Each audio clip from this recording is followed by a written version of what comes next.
Saudara sekalian, ada pertanyaan atau langsung kita sampaikan terkait dengan tadi ada reshuffle kabinet? Reshuffle dulu aja, ya. Baik, seperti kita ketahui bersama bahwa tadi pagi telah diadakan reshuffle kabinet di mana ada beberapa menteri diganti, salah satunya kader dari PD Perjuangan yaitu Profesor Dr. Yasona Hamonangan Lauli. Partai menyikapi bahwa ini merupakan hak prerogatif Presiden. Jadi silahkan saja, tetapi kita perlu memberikan catatan dan pertanyaan. Yang pertama, apakah Pak Yasona itu di reshuffle padahal kabinet kurang berapa, 2 bulan gitu, karena alasan strategis tentang efektivitas pemerintahan atau karena alasan politis? Karena Pak Yasona mungkin ditegur karena tidak meminta persetujuan kepada Presiden atas pengesahan perpanjangan kepengurusan DPP partai kemarin. Karena untuk pengesahan kepengurusan partai harus melalui Kemenkumham. Yang pertama. Yang kedua, apakah Pak Yasona ini diberhentikan karena sebagai kader partai beliau kemarin mengikuti acara deklarasi di Medan, yaitu deklarasi untuk mencalonkan Pak Edi Rahmayadi. Itu pertanyaan yang kedua. Tapi partai menganggap silakan saja, asalkan betul-betul itu dilakukan secara benar dan baik. Yang ketiga, apakah kita di dalam melakukan reshuffle kabinet itu tidak dibatasi atau tidak berpikir adanya etika pemerintahan? Umumnya kalau kita mau berhenti, umumnya yang terjadi secara etika ya, sebagai pejabat itu tidak melakukan pengambilan keputusan strategis yang nantinya akan bisa menjadi dalam tanda kutip beban bagi pemerintahan selanjutnya. Oleh karena itu, kita juga mempertanyakan apakah reshuffle kabinet itu juga hasil dari Pak Jokowi dengan Presiden terpilih, yaitu Pak Prabowo. Karena kita melihat tadi Pak Prabowo tidak menghadiri acara pelantikan dan pengambilan sumpah ya reshuffle tadi pagi. Saya melihat beliau tidak hadir. Sebab apa? Sebab dengan kebijakan-kebijakan strategis ini bisa membebani pemerintahan berikutnya, misalnya terkait dengan penempatan seseorang dalam jabatan strategis. Bayangkan, cuma kurang 2 bulan, 43 hari efektif. Oleh sebab itu kami menganggap bahwa ini merupakan satu peristiwa politik dan menjadi event atau kesempatan dari Pak Jokowi untuk mengkonsolidir kekuasaannya, kekuatannya dalam rangka mengontrol atau mendesakkan orang-orangnya pada pemerintahan yang akan datang. Itu beberapa hal yang perlu saya sampaikan dalam kesempatan yang baik ini. Maka daripada itu, di dalam menjalankan pemerintahan, sekali lagi, meskipun itu merupakan hak prerogatif Presiden, tetapi ada etika. Etika pemerintahan. Pak Rohmin Dahuri ini juga pengalaman pernah menjadi menteri di zaman Gus Dur dan Bu Mega. Dan Bu Mega sebelum lengser, sebelum berhenti, tidak pernah mengambil kebijakan-kebijakan strategis yang nanti akan membebani pemerintahan Pak SBY. Ya, hal seperti ini dan Pak Adian mungkin bisa memberikan tambahan. Iya, saya kira bagi kita yang educated ya, terdidik dan berhati nurani baik ya, bahwa memang reshuffle kabinet itu prerogatif presiden ya. Tetapi di seluruh dunia dan fakta sejarah membuktikan bahwa yang namanya penggantian presiden tinggal tadi berapa 43 hari, biasanya yang kita sebut dengan lame duck government, artinya tidak boleh mengambil kebijakan strategis. Dari sisi itu aja saya kira publik patut mempertanyakan apa udang di balik batu yang ada di benaknya Presiden Jokowi. Yang kedua adalah reshuffle yang mau membangun bangsa negara ini adalah reshuffle yang berbasis kinerja. Kita tahu ya bahwa kinerja Kementerian Hukum dan HAM yang dipimpin oleh Profesor Yasona Hammonang Lauli itu one of the best ya. Ini juga menimbulkan pertanyaan buat kita ya. Jadi sekali lagi kalau segala macam itu untuk kepentingan pribadi, keluarga ya termasuk reshuffle ini itu tidak baik untuk bangsa. Dan yang terakhir implikasinya memang akan sangat membebani presiden terpilih berikutnya gitu ya. Dan kita ini negara besar, negara yang potensi pembangunannya sangat luar biasa untuk maju makmur, tetapi masalahnya pun sangat kompleks. Kemiskinan masih banyak ya, 26 juta menurut versi BPS, kalau Bank Dunia kan masih 112 juta. Dan data dari Bank Kompas bahwa hanya dengan 22 ribu per hari untuk makan bergizi, tahu nggak ada berapa? 187 juta rakyat Indonesia yang tidak punya uang 22 ribu itu. Ya kan, artinya 67%. Itu tercermin pada IQ kitanya 78, ya kan, literasi kita juga terburuk kedua di dunia. Jadi masalah ini banyak sekali ya. Nah kalau segala macam keputusan itu hanya untuk kepentingan keluarga, nepotisme ya, dan bersifat politis amat berbahaya untuk Indonesia. Silakan Pak Adian. Ya. Mas Jarod sama senior kami tadi sudah menyampaikan bahwa reshuffle kabinet itu memang hak prerogatif presiden. Tapi dalam hukum kita mengenal adagium bahwa wibawa sebuah keputusan tidak lahir dari siapa yang mengambilnya, tapi lahir dari dasar-dasar pertimbangan keputusan itu diambil. Artinya bahwa menjadi penting bagi kita untuk melihat keputusan ini dasarnya apa.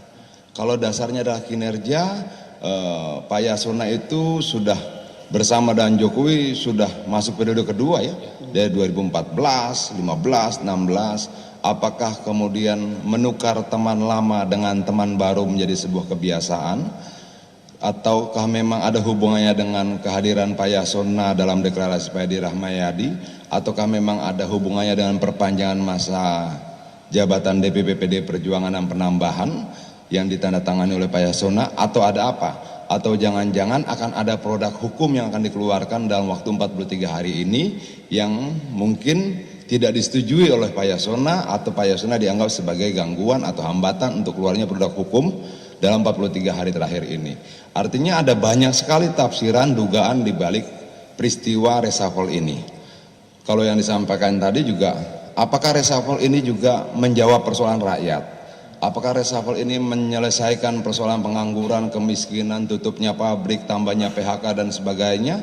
Apakah reshuffle ini juga menjawab tantangan bagi para pelajar, mahasiswa, kaum terdidik dan sebagainya terhadap problem-problem mereka atau tidak? Atau reshuffle ini hanya menjawab kepentingan kekuasaan saja?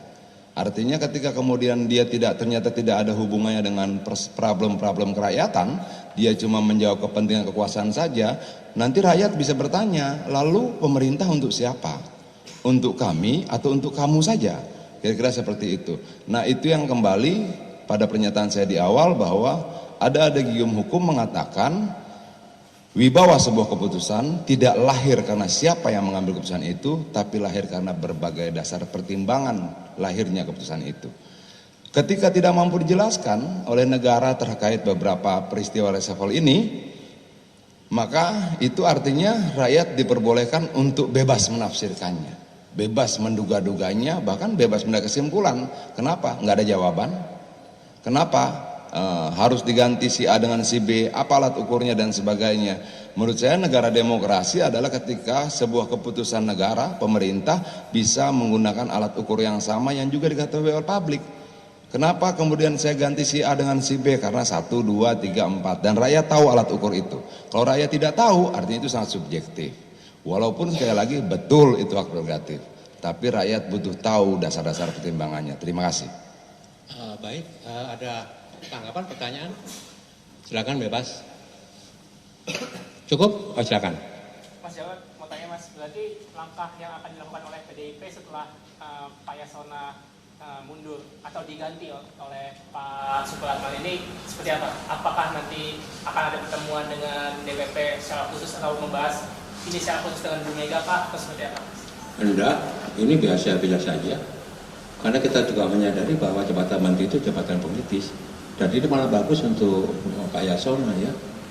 Lebih baik beliau diberhentikan ya, dan bisa lebih cepat-cepat untuk bersiap diri. Karena Pak Yasona kan juga terpilih sebagai anggota DPR RI, ya. Rencana bahwa beliau September akan mengundurkan diri, tapi ini lebih cepat lebih baik. Dan beliau sudah sangat siap. Yang penting beliau sudah bekerja maksimal untuk membantu pemerintahan Pak Jokowi sejak 2014 sampai sekarang dengan sebaik-baiknya, dengan seluruh-seluruhnya, dengan berpegang teguh kepada konstitusi, ya. Oke. Pertama soal komunikasi dari Pak Jokowi kepada PDIP, artinya memang tidak ada komunikasi yang dilakukan terkait dengan kejadian Pak Yasona sebelumnya. Itu yang pertama. Yang kedua, apakah dari PDIP menilai bahwa memang reshuffle kali ini selain berbau politis, artinya juga Pak Jokowi sudah memiliki jarak yang memang cukup lebar pada PDIP Perjuangan ketika salah satu menterinya yang hari ini berarti tinggal bintang yang sudah didepak dari kabinet. PD Perjuangan masih ada beberapa menteri, di samping Bu Bintang, di situ ada Bu Risma, kemudian ada Pak Pramono Anung, ya. Tapi PD Perjuangan itu komitmen ketika mendukung pemerintahan itu sampai dengan selesai, ya, kecuali beliau diberhentikan, dianggap bahwa sudah tidak diperlukan lagi, ganti yang baru. Ya, jadi ini komitmen kita untuk bisa mendukung pemerintahan dan secara konstitusi memang seperti itu. Yang kedua, saya dapat informasi bahwa Pak Jokowi juga sudah berbicara langsung dengan Pak Yasona Lauli, ya. Jadi silakan saja, ya, supaya kita bisa melihat bahwa ini kalau kami melihatnya bukan untuk membangun efektivitas pemerintahan, tidak, tapi lebih banyak untuk mengkonsolidasi kekuasaan Pak Jokowi dalam rangka untuk mengontrol pemerintahan yang akan datang. Coba sekarang bayangkan, dibentuk satu badan baru, Badan Komunikasi Presiden, Kantor Presiden, ya, ditunjuklah kepala badannya. Tetapi di situ ingat, itu ada kantor staf kepresidenan, KSP. Dan ada deputi berapa yang juga mengurusi masalah komunikasi gitu ya. Ya, ini bagaimana nanti koordinasinya? Siapa yang menjadi juru bicara presiden? Ini sudah ada konflik di dalamnya. Kami melihatnya seperti itu. Yang kedua, dengan penunjukan Pak Bahlil sebagai Menteri SDM. Padahal Pak Bahlil kita tahu beliau ini pengusaha tambang. Ya, apakah memang tepat Pak Bahlil ditempatkan di kementerian yang sangat strategis, konflik of interest. Apalagi Pak Bahlil digadang-gadang diajukan sebagai calon ketua umum Partai Golkar. Apakah ada kaitannya ini? Oleh sebab itu ini sifatnya lebih banyak politis. Kalau dikatakan bahwa ini untuk efektivitas pemerintahan, kita nggak percaya. Bagaimana bisa efektif? Cuma kurang dari 2 bulan efektif masa kerja mereka, ya. Jadi itu cukup. Mas, satu lagi Mas, melanjutkan soal tadi Mas sempat menyinggung soal Golkar. Jadi kan kita tahu bahwa Menkumham ini kan memiliki posisi strategis, ya, terutama soal mengesahkan kepengurusan partai, ya. Sementara di sisi lain di Partai Golkar sendiri kan ada gejolak, terus juga di PKB yang nantinya Tan Murtamal pun juga sedang ada upaya digoyang oleh PBNU, ya. Nah, dari PDIP sendiri melihat dua partai ini dan ada hubungannya dengan penggantian Kemenkumham ini, apakah Presiden Jokowi sedang berupaya untuk membuat dua partai tersebut bisa dibawa kendalinya itu, Mas? Mengontrol ya mungkin ya, karena sebelum 20 Oktober itu hampir semua partai melakukan pemilihan kepengurusan tingkat pusat ya. Ada muktamar, kemudian ada munas atau munaslup ya, kemudian ada Nasdem juga ya, PAN juga ya, dan yang menjadi penjaga gawangnya seperti ini adalah Kemenkumham, karena Kemenkumham yang mempunyai kewenangan di dalam rangka mengesahkan susunan kepengurusan partai politik di tingkat pusat. Apakah itu ada kaitannya? Kok kalau kita menjawab nggak ada kaitannya kok yo aneh gitu ya. Artinya kami menduga pasti ya ada kaitannya dengan persoalan-persoalan seperti itu. Oleh sebab itu kami minta pers untuk bisa mengontrol supaya betul-betul Kemenkumham itu berada atau berjalan di dalam koridor yang benar sesuai dengan konstitusi dan sesuai dengan konstitusi partai-partai yang nanti akan melakukan pemilihan kepengurusan di tingkat pusat. Ya kita yang mengontrol ya, jangan sampai dibelah-belahkan gitu ya. Sama seperti kemarin pernah ada kasus di Partai Demokrat, betul ya? Ya pernah dibelah, tapi Pak Yasona tetap kepada yang benar yang disahkan. Ya ini sebagai pengalaman kita bisa melihat seperti itu ya. Ya kita melihat nanti juga seperti itu harusnya kan sesuai dengan konstitusi masing-masing partai itu punya kedaulatan. Masing-masing partai itu punya anggaran dasar dan anggaran rumah tangga. Termasuk kemarin PD Perjuangan melakukan perpanjangan kepengurusan dan penambahan. Itu sudah sesuai dengan anggaran dasar dan anggaran rumah tangga. Di mana Kongres dikembalikan kepada 5 tahun sekali. Dan itu menjadi hak prerogatif Ketua Umum. Itu ada di anggaran dasar, anggaran rumah tangga kami. Oleh sebab itu Pak Yasona Lawli itu langsung menandatangani sebagai Menteri Hukum dan HAM, bukan sebagai kader partai ya, tetapi sebagai Menteri Hukum dan HAM yang melihat bahwa itu sudah sesuai dengan konstitusi partai kita. Oke? Cukup ya? Ini termasuk ini. Ini udah dijawab ini. Oke. Terkait apa tadi? Oke. Ya. Kita lihat ya nanti ya. Deklarasi itu dan kita bisa melihat ya bagaimana nantinya gitu ya. Kalau itu terjadi, maka PDI secara otomatis tidak bisa mencalonkan sendiri. Kalau begitu, kami tantang apakah berani ya pasangan yang nanti akan deklarasi dengan memborong semua partai itu melawan kotak kosong. Ya, melawan kotak kosong. Ya. Mari kita lihat. Atau ini akan berusaha diloloskan calon independen sebagai calon boneka. Ya. Karena banyak sekali ya ini masukan suara dari warga yang merasa atau membuktikan KTP-nya dibegal, KTP-nya dicatut.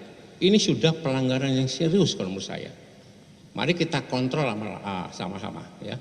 Jadi kami tantang gitu, mari kalau seperti itu kita berdiri teguh bahwa PD Perjuangan akan melawan ya siapapun juga yang merusak atau yang membuat demokrasi tidak sehat di kota daerah khusus Jakarta ya, di mana ini menjadi Jakarta itu menjadi magnet, menjadi percontohan perpolitikan di Indonesia ya. Jadi kami akan posisi itu dan kami akan selalu bersama dengan rakyat, yang mana rakyat menginginkan ada pilihan-pilihan yang sehat ya, di dalam pertarungan kontestasi kepala daerah, utamanya di Jakarta ya. Pak. Ada Jakarta atau adakah nanti sampai pendaftaran 27 ada yang Kita lihat nanti sampai tanggal 29 Agustus posisi dinamikanya seperti apa.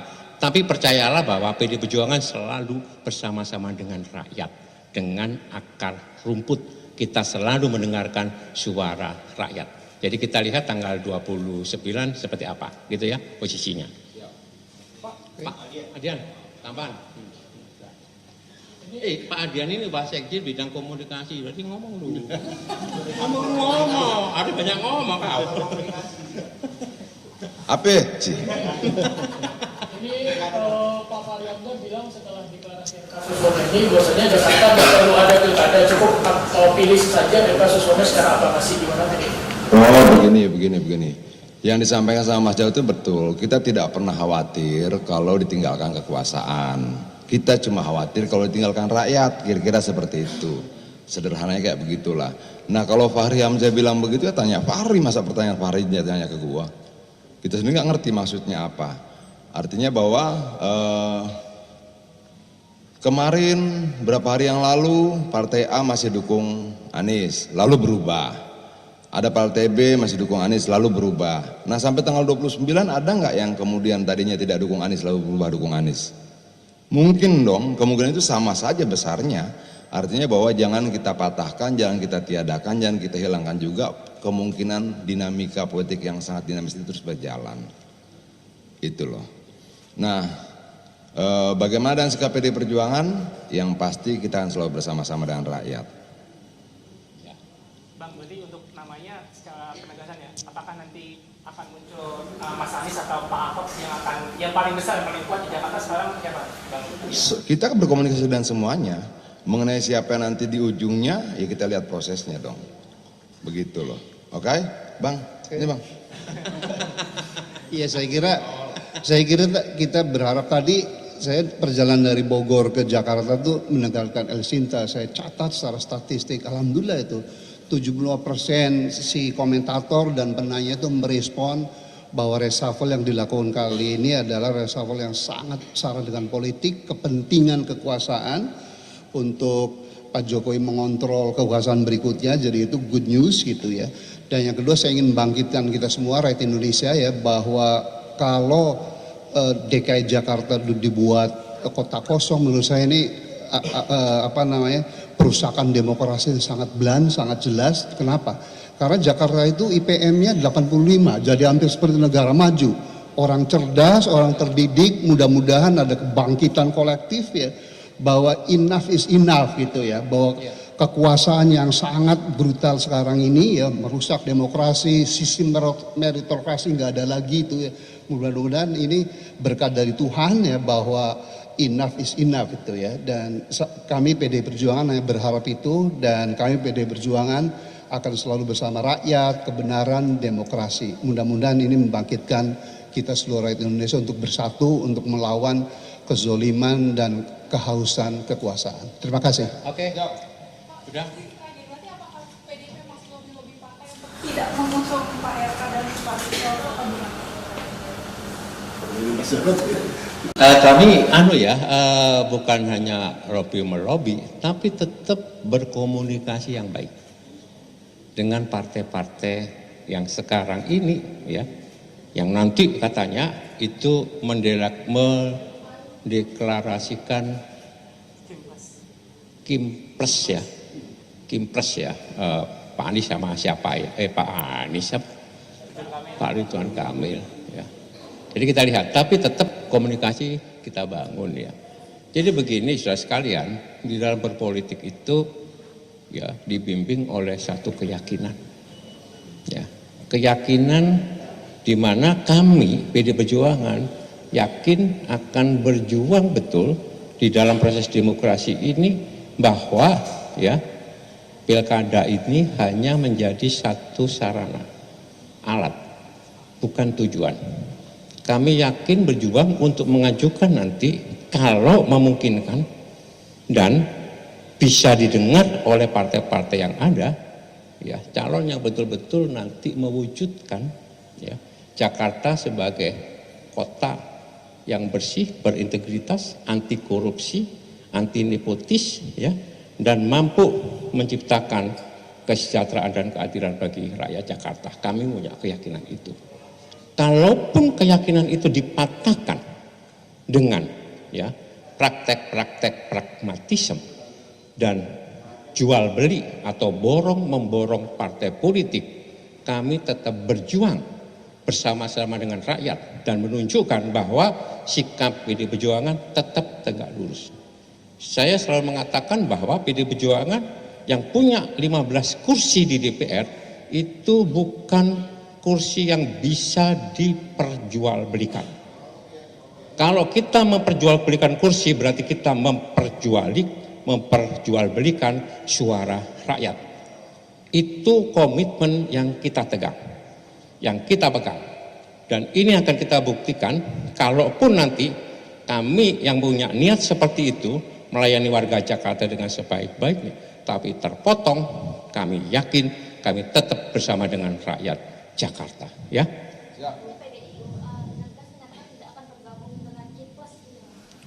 Jelas itu.